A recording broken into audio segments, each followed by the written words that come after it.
I bet after that intro, you guys have no idea what this video is going to be about. So in today's video, we are going to continue some of our updates to the van, and we are going to be installing a brand new Fiamma awning onto the van. In last week's video, we installed the WeBoost cellular booster on the van. So if you guys missed that one, then you can go ahead and click right up here and you'll be able to watch that video. If you are new to the channel, please consider hitting the subscribe button down below. I post a decent variety of content, but it is all focused around traveling the great outdoors. But I'm not going to spend a ton of time rambling here, so let's go ahead and get started talking about the Fiamma awning install. Now, the main difference that it's important to talk about is the difference between the Fiamma 45S and the Fiamma 80S awning. The 80S is designed to go onto the actual OEM roof rails on the vehicle. Now, since we installed a roof rack by using those OEM areas, we don't have room to mount the awning that way. So that's where the 45S comes in. The 45S is designed to go on a roof rack. Overall, the installation process is pretty straightforward. Now, we did run into a problem though that I'm going to talk to you guys about later, that we had to kind of engineer a new method to mount this, but you didn't click on this video to sit and just watch me talk to you the whole time. So let's go ahead and start walking through some of the install, and then I'll let you guys know what we had to do when that comes up.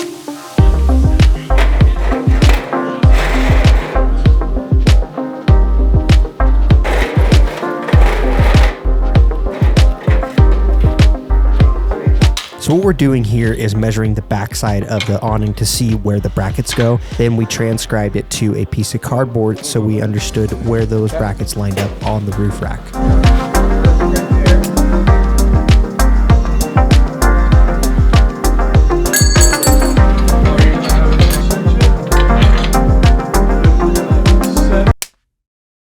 So this is where I'm going to talk to you guys about the issue we ran into. When we started measuring out the 3 brackets that come for you to hook the Fiamma awning to, the center bracket, because of the curvature of the van and the height of our roof rack that we bought, that bracket hit the top of the van when you were trying to actually install it to the holes. So meaning I couldn't actually fit that bracket on the roof rack. Now, we looked into potentially just drilling new holes and mounting it that way, but the problem is with how the bracket went into the back of the awning, any bolt that you had would be hitting the awning and it kept it from securing in nicely. So the idea that we came up was, what if we go and grab like 6" by 6". I can't remember the exact measurement actually off the top of my head we came up with, but for example, we went with a 6" by 6", 1/4 of an inch thick aluminum sheet, and we had it cut down. And we use those to essentially extend our roof rack. The reason we were shopping aluminum though is it was easy to cut with the typical wood saws that we have around. It's lightweight as well. So there's nothing really intimidating about aluminum in that sense. So that's why we were looking in that way. But back to the plan. The game plan was then to create these aluminum pieces that would then mount to the actual roof rack. And then there'd be like an extension of the aluminum hanging up that we were then able to do all of the mounting that with the Fiamma hardware that was initially supposed to go on the roof rack. I know it kind of sounds a little confusing, but when I show you pictures, it's going to make sense.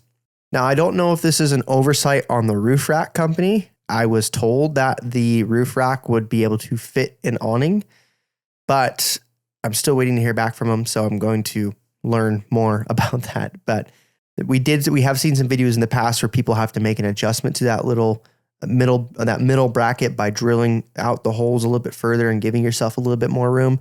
But there was just no chance ours was going to be able to do that. So that's why we created this new brace to then mount to. Each extension received 4 bolts, which required drilling 2 additional holes in the roof rack.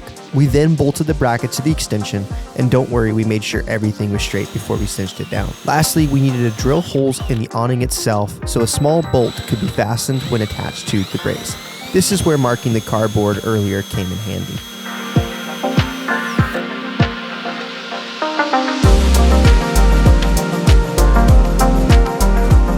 It was finally time to put the awning on for the last time. On the back side of the awning, there is a channel that you can roll the lip that the brackets have, and then it just kind of slides into place. From there, we just adjusted to make sure that the holes and everything lined up so that we could bolt it to the frame. And the last piece that I forgot to film is there's 3 bolts that go up into the awning. That's what we kind of measured for before. We mounted it, so we were able to drill those holes out, and then you put it on the actual mounts. You find where the hole is, and then you go essentially just take that little bolt and a lock nut and bolt it to the bracket, or the awning to the brackets. It was a pretty tight process. I'm gonna link a tool down below that made it really easy. Essentially, it was just ratcheting like 90-degree Phillips head. So it was really tiny, so we were able to get up into that space. And then we were able to use like a wrench, just a standard wrench, to tighten it up. Well, that's it for this week's install. The awning overall was actually a pretty easy install. You do need a couple set of hands to lift the awning up. Like I mentioned, it's about 60 pounds. It's not too bad. It's a little awkward though, especially when you're on 2 8-foot ladders. So make sure you guys have somebody that can help you if you're looking to do it. But overall, the install isn't really that difficult, given that your mounts don't hit the van like they were hitting on ours. So, but overall, the new structure that we created wasn't too bad. So lastly, I am going to go ahead and link down below the 45S and the 80S awning.